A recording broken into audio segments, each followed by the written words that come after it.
Good morning, everybody. Welcome back to installment of Scott Selections here for Monday, September 19th. Before we get into today's play of the day, quick recap of what happened yesterday. We had an awful day in the NFL.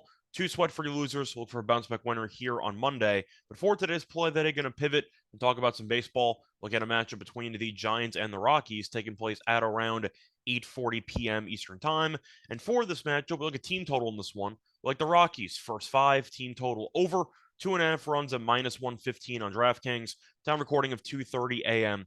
Eastern Time. Couple reasons why I like the Rockies' first five, team total over in this matchup. First reason, looking at the season-long numbers, the Rockies have been elite offensively at home in general, but it's especially been true in the first 5 innings. The Rockies are averaging 3.15 runs per home game in the first 5 innings, which ranks second in the league. Meanwhile, San Francisco's pitching has really not been that great on the road, especially in the first five, as the Giants are allowing 2.58 runs per road game in the first 5 innings, which ranks 17th in the league. But to go through the actual pitcher for San Francisco in this matchup, you have Junis on the mound, and in his last 4 outings, he's been awful.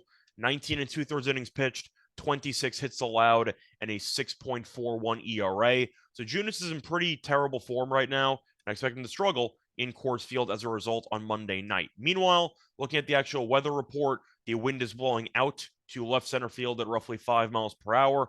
And according to Ballpark Pal, the wind should definitely, or the weather should at least benefit the hitters pretty dramatically. And I think that should result in a lot of runs early and often in this game. So to go through the actual numbers here, according to Ballpark Pal, the weather should result in a 15% increase in runs, a 16% increase in home runs, and a 14% increase in extra base hits. So in other words, anytime a batter hits the ball in this game, you should see a lot of potential damage.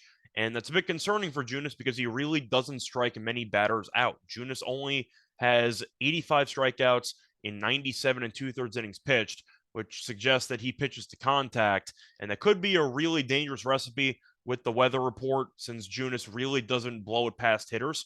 So I do think the Rockies should get a lot of bats on balls, and that could result in a lot of potential home runs, doubles, etc.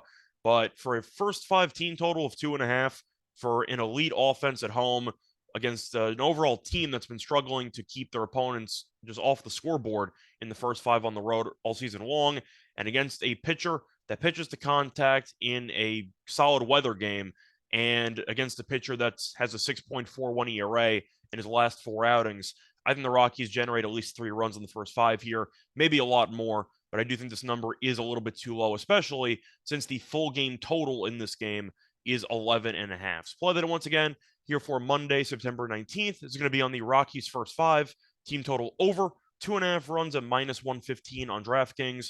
Bye, everyone.